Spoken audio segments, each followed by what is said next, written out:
Hi everyone, it's Michelle from Country Morning Creations, and what I'm doing is dividing this journal into two journals. It is a journal from Archer and Olive, which they make incredibly wonderful journals. Trying to get to the cover page here. So it's by Archer and Olive.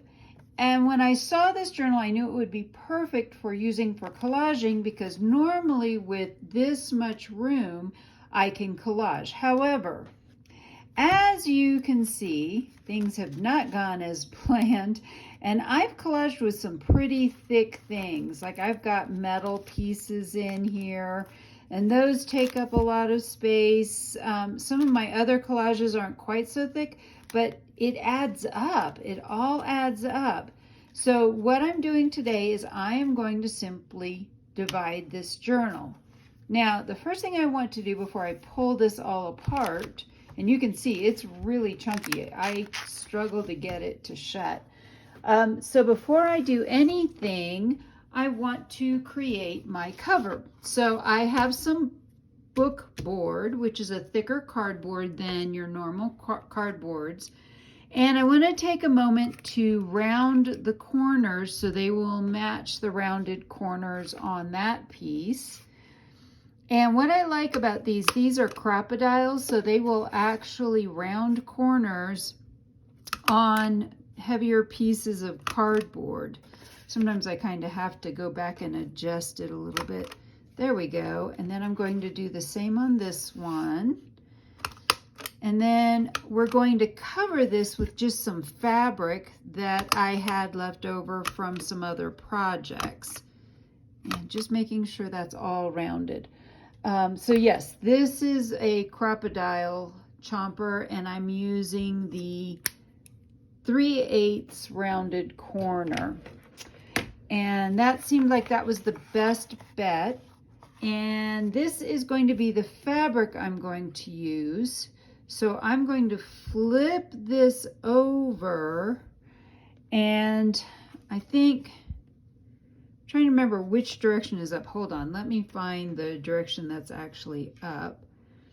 I think it goes this way. There we go. Now I got it.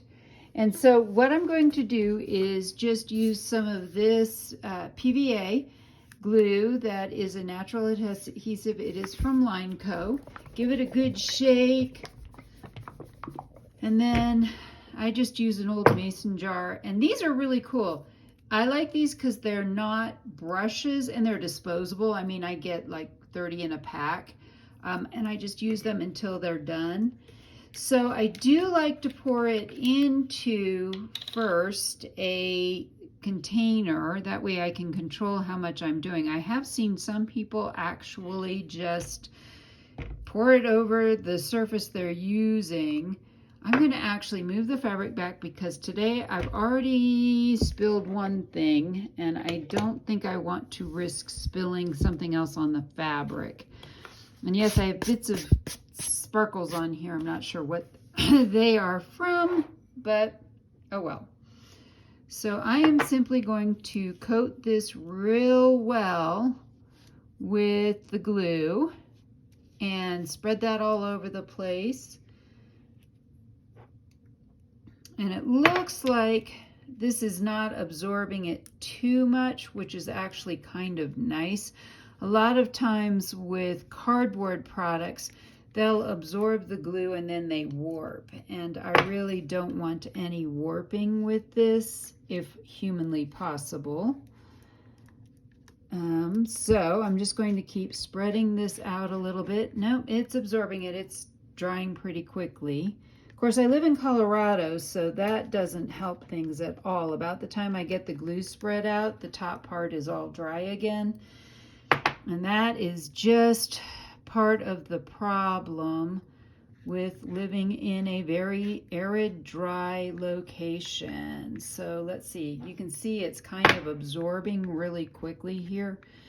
And hopefully this will be enough, because if I don't flip this over pretty quickly, let's see, I gotta flip, which is the right side up. There we go. That is wrong side up. And so I'm going to lay this down here, and I'm going to put this about like somewhere in there. That still should give me enough room to lay the second piece over here and still have enough room to pull them apart. So this is not something where I'm having to, I'm not going to put a spine in the middle of this. So for this one now, I need to, and that is starting to warp a little bit, but I think once we get to the end, it will be fine. I just need to do this other one real quickly, and then I'm going to cut it apart. I think I'm just going to start in the middle and then work my way out. All right. So I just want to get this part done real quickly as well.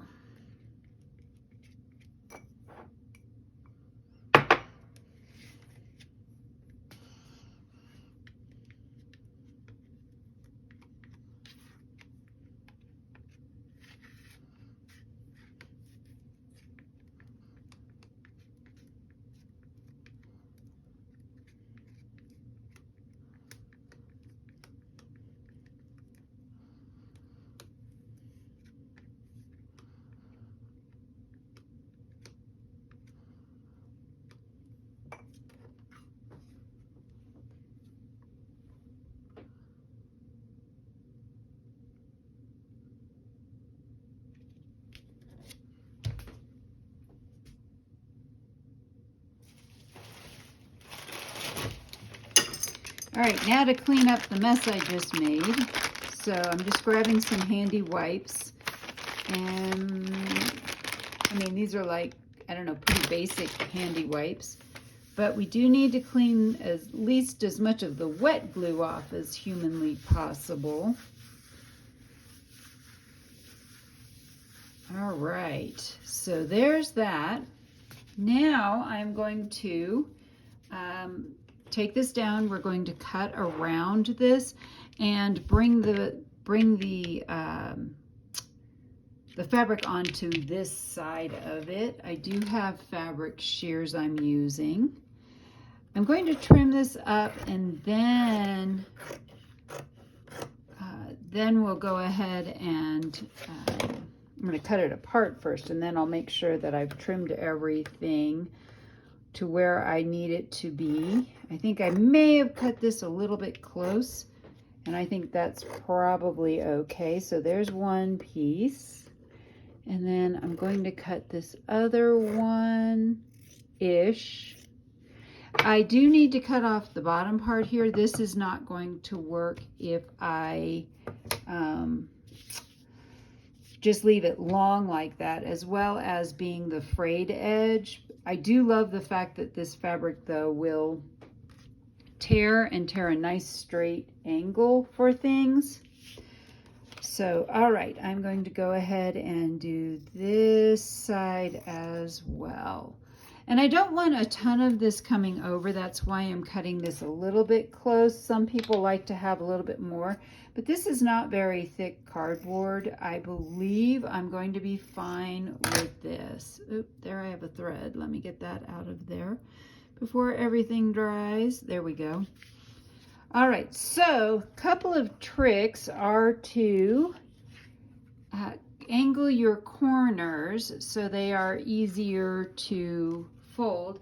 I happen to have a little template that I like to use. This is actually a bookbinding template. And so what I'm going to do is simply mark with a pencil right along the edge. And this is where I'm going to need to cut all of these so that they will come up over the edge. Now, the only thing is this template doesn't work if you're using something really thick. But this does work for this size.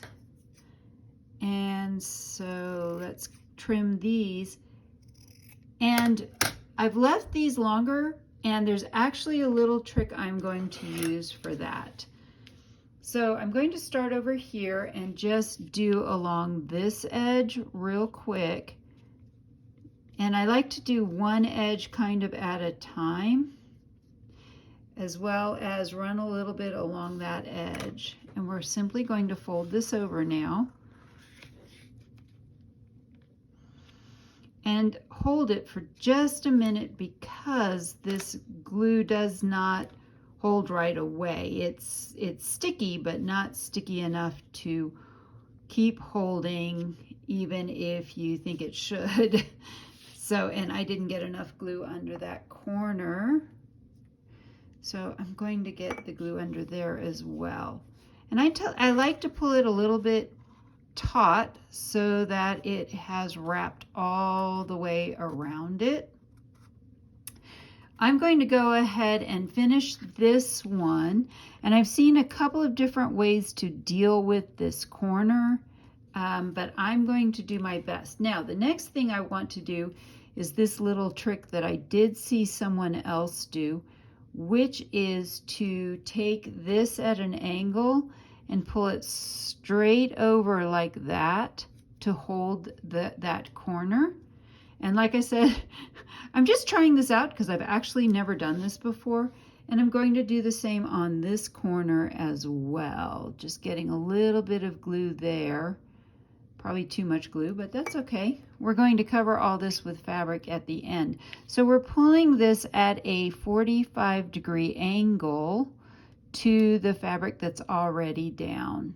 Now we can go back and do these two sides and that side last, and then I will do the other cover, finish doing that real quickly off camera. So we want to put a little bit of glue down into there, come back along here,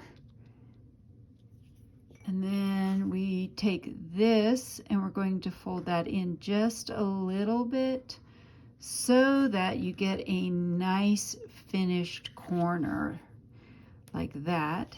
And we're going to come back along here, and then I'm trying to remember, I think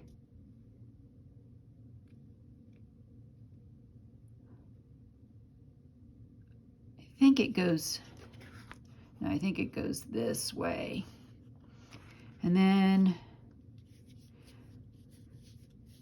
all right, and we're going to do, oh, no, wait, it goes, I just remembered how this goes.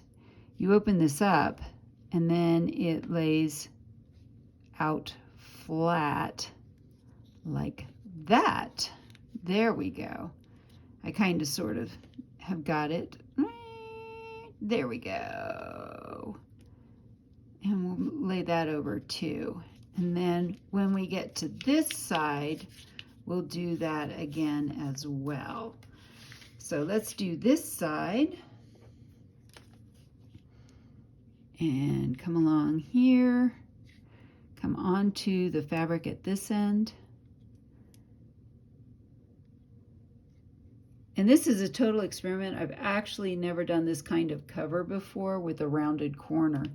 So you're getting to learn along with me how to do this. So I know I want to tuck this in and then pull this over. Otherwise we end up with some weird wonky frayed pieces on the corner. And then we're going to come all the way across like this, and then we're going to leave that. I think we're going to just leave that like that, because then from this side we're going to simply roll that around a little bit more so that it's more rounded. And that's how we're going to do that. And then we just need to do this last side.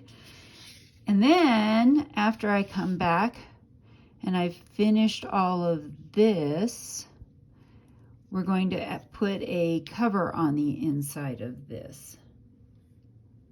All right, last little bit, here we go. And I'm simply going to cover this down like this, and then again coming from this side, making sure that it's tight around that corner. Now I have seen where you can actually also make little tiny cuts. What I don't like about doing that, or why I chose not to do that for this journal, was because I really didn't like the look of it when I opened the journal. So from here, this is going to look much nicer once you've pulled these to the back. There we go. All right, so now this one's done, and off camera I will go ahead and make the other one, and then this will also have a chance to dry. So now I have my covers covered, if you will. This is going to be the back cover. This will be the front cover. I need to now put end papers on the inside, and I chose an Edith Holden book. It's this one. It is called The Nature Notes of an Edwardian Lady. So this is a different book from the one that most people are using. I found this one, so I decided it might be perfect to put on the inside. So again, I'm getting out my 3/8 inch crocodile, the corner rounder. I need to corner round these two parts. So we're going to do this one, and then, let's see, there we go. And we need to do this one as well.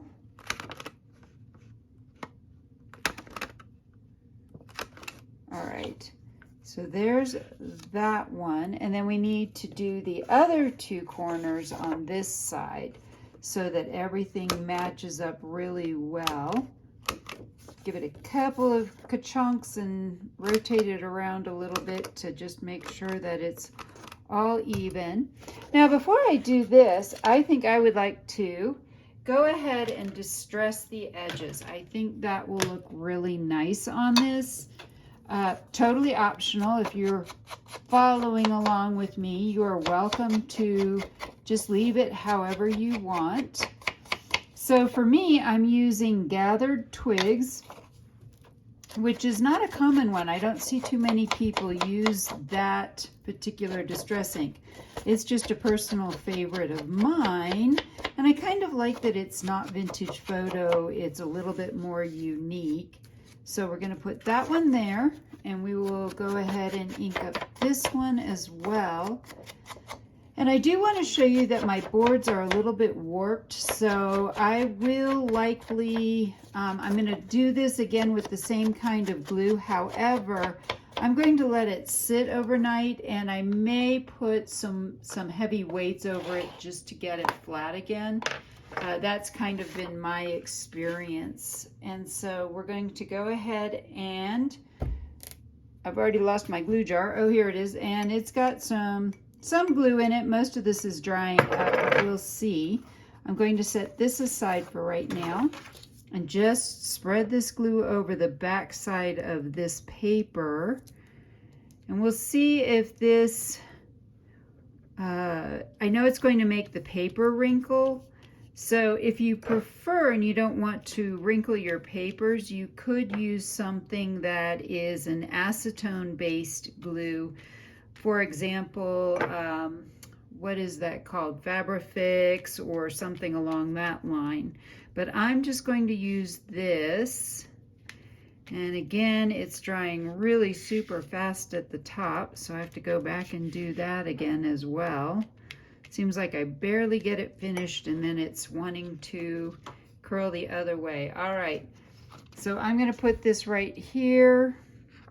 We're going to line this up within the edges and press this all down. Now, I do like to press it really well with my hands, but then I do like to go back one more time and use a brayer. So I'm grabbing my brayer. Oop, there we go. And I'm just going to bray this, make it really good. Hopefully it will hold really flat. I may need to put just a wee bit more glue under this corner. I'm going to do that real quick and make sure that the corners are all stuck down really well. I'm very happy with the way these corners turned out looking like that instead of having something that was more, you know, just little tiny pieces all done around the corner. And that's certainly, again, an option, but that was just not what I wanted to do this time around. So now I'm going to get the other one done. And like I said, I may need to let these rest under something that's going to help flatten them out a little bit. And then we'll finish this project up.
So here I have my two covers now. I did go ahead and press them overnight so they are really nice and flat now.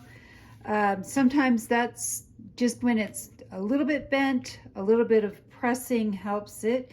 So I want to finish out the front cover. So this is my front cover.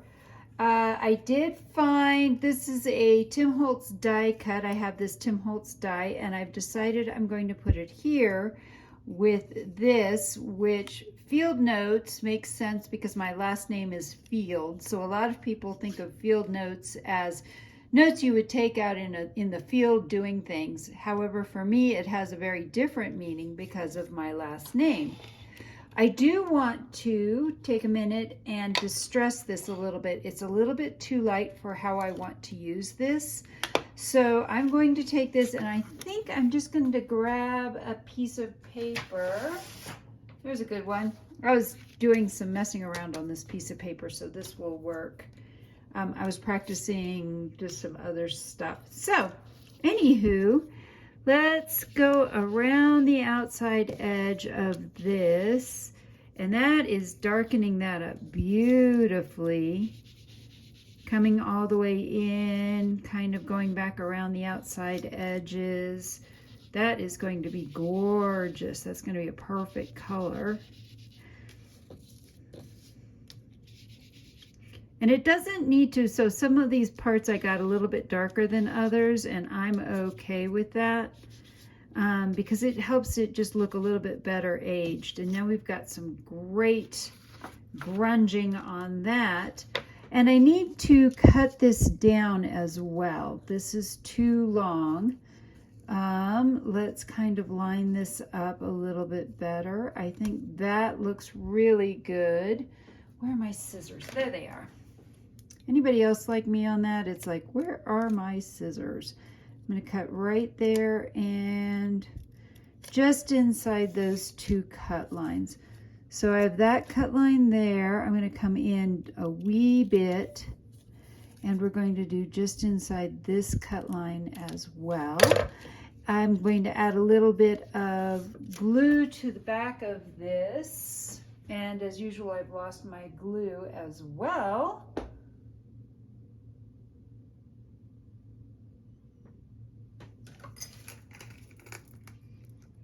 All right, found my glue.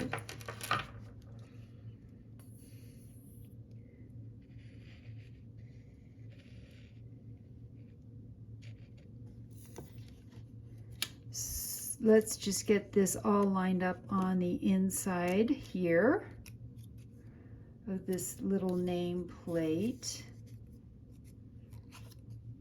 And this is one of the things I like about this glue, is it gives me plenty of time to get things aligned how I like them.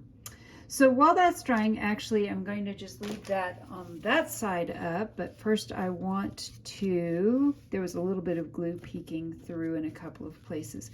If I leave it like that, it's going to glue itself to the paper.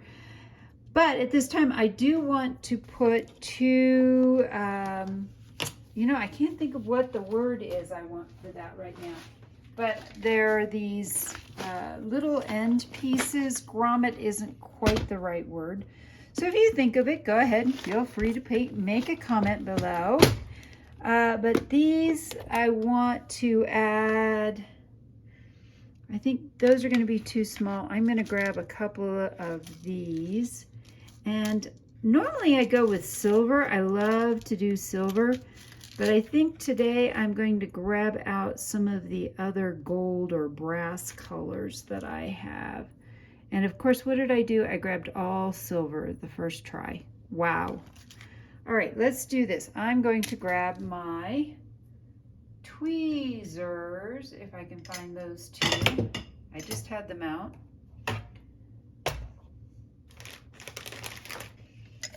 All right, so my tweezers are in this little bucket. I keep a lot of my favorite tools just in a mason jar. Of course, I live in the country, so that's my excuse. I'm going to stick to it. So, ooh, I like that color. I think I will grab another one of the same color, if humanly possible. Are those the same color? I think they are. If not, they're pretty darn close. All right.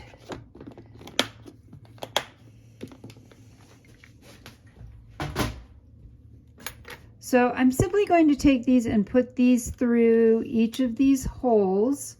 It will look like this whole piece has been attached to the cover, but it won't be. It's just going to be an illusion.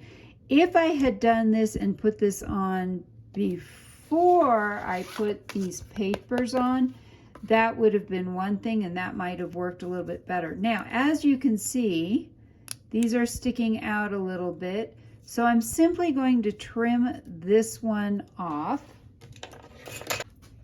I have multiples of these, so not to fear. There we go. Now I got it off. All right, so that is going to flatten out there. There we go. And we're going to do the other side real quickly, just the same.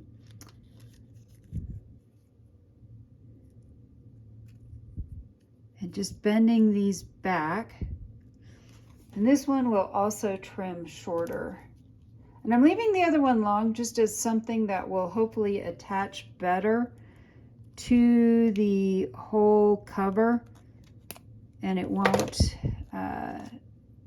this will kind of help hold everything together. At least in my mind it will. Glue the whole back. And this is going to be put down on that cover then. All right. Looking good. I am going to put it just about right there. It's a little bit off center. I kind of like that, and that helps that.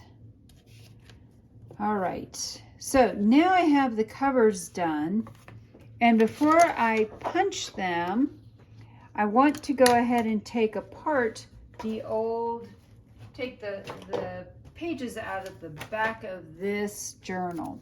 So I've divided it pretty much in half, so this is how much I would have left, and this is going to make a pretty good thick journal. To pull these apart, I actually want to use my kind of bookmark here, but to pull these apart, we actually have to pull these out.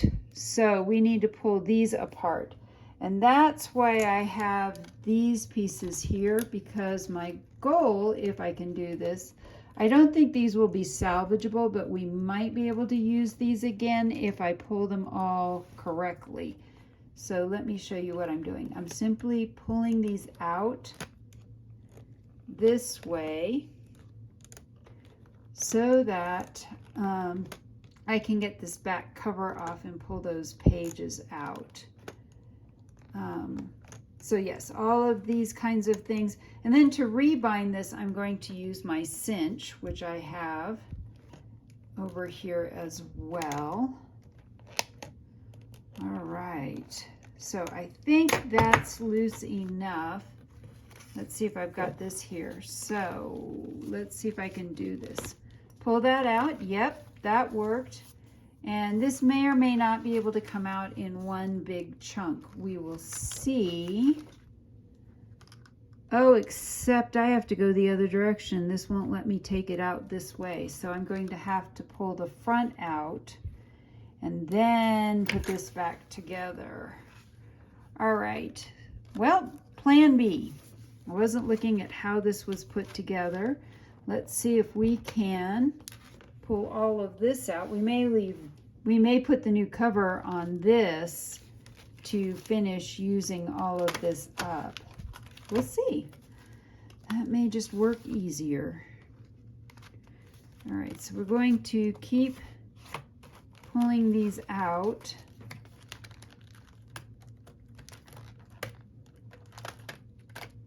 There we go. And this is the last little bit of this. There we go. So this makes this easier. So now I can pull this out. And actually, I think I can reuse this. This will be easier. So the way these usually work is we put all these pages back in, and then we put the cover and the bottom together, if I'm remembering this correctly. Ooh, this is going to be hard to put back together. So here's what I think I'm going to do at this point. Instead of trying to put this one all back together right now, which I will do, I promise, but that's going to take a little bit more brain energy than what I currently have. Let's go ahead and do this one and put it together in one piece. All right, so what I have is my cinch, and I do have the squares in this. This is the one that I need to do this with. And so I'm going to go ahead and we are going to start out by putting this one in. And I know that I have everything lined up correctly, that this will fit for these pages. So I'm going to do this one. That didn't go all the way in. Oh, there we go. Now it's all the way in. I was like, wait, this doesn't feel right. All right, here we go. So I got to punch through this.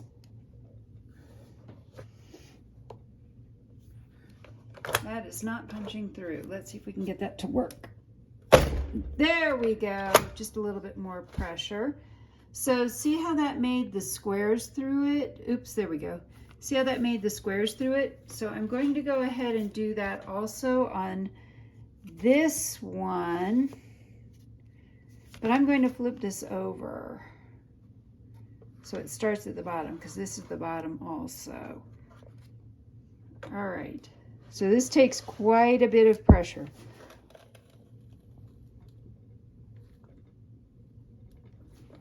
Maybe let's try it. Well, I don't think I can try it from the other side.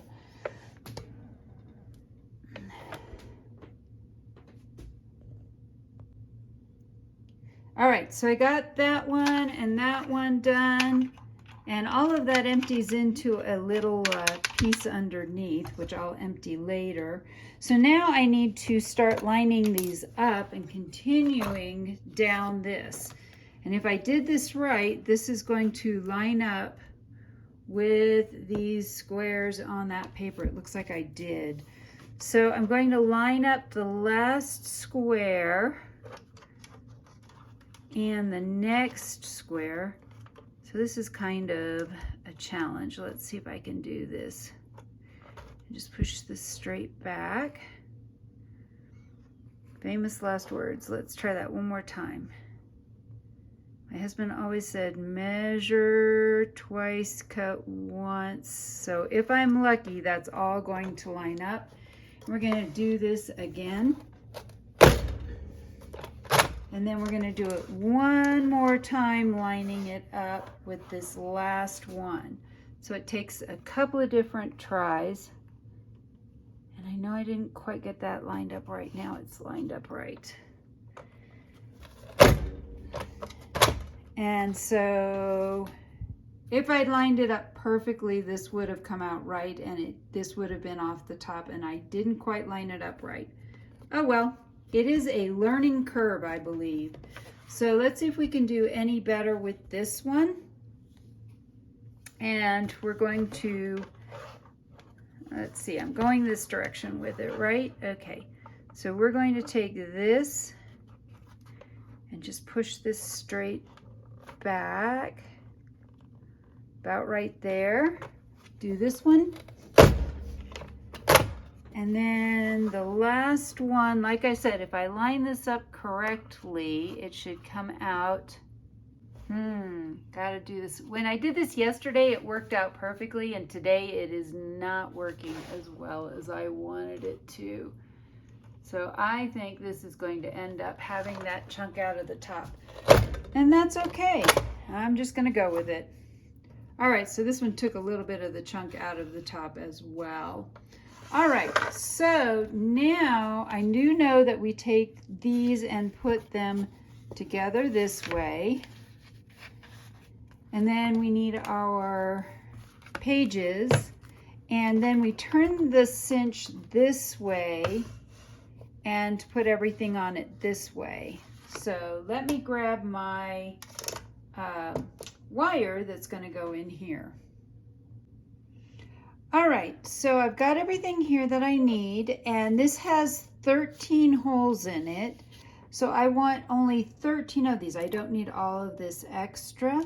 I'm going to go ahead and cut this right here in the middle-ish and cut that part off. Now, using the cinch, I am going to put this on here and hook everything on there.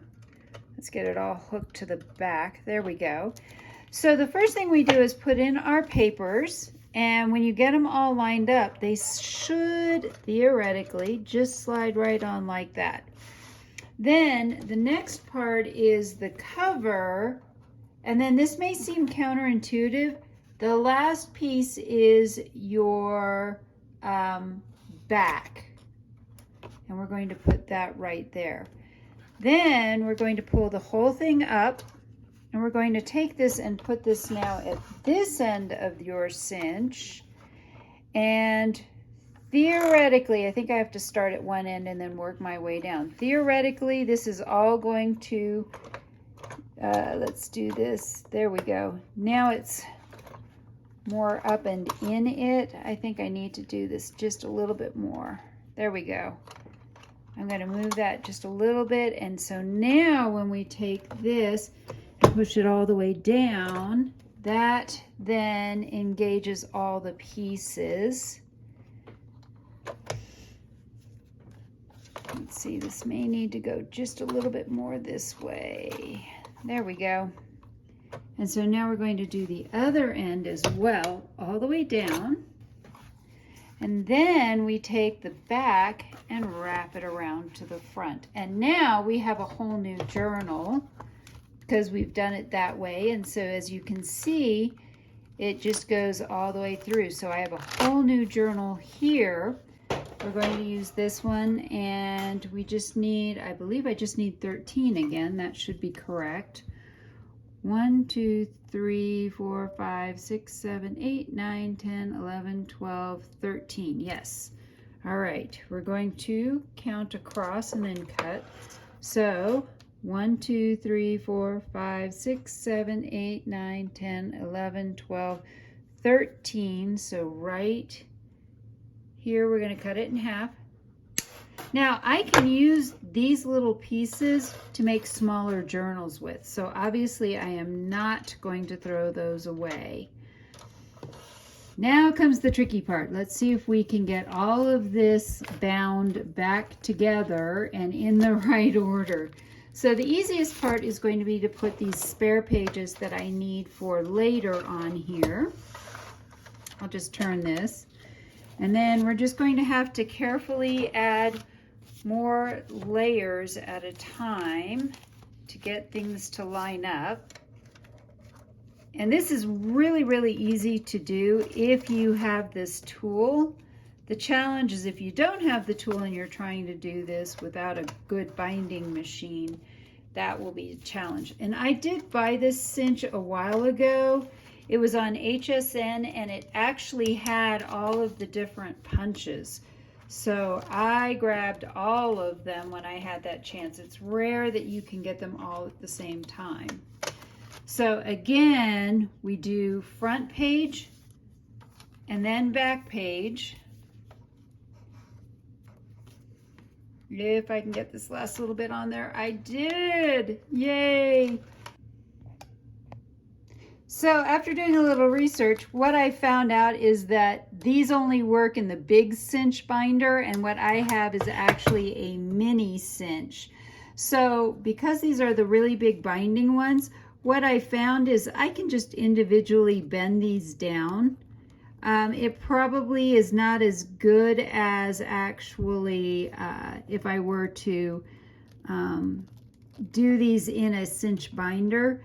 But they move easy enough, and so I think in the end I've kind of sort of actually saved this project, and it's not as big as it was, and I think that also I've given myself some extra room on this. So I have some of these bent too far, so it's kind of a just do your best, I guess, thing. See if you can bend them to your best ability. So I don't have the right tool. However, I think I've managed to put this whole thing back together again.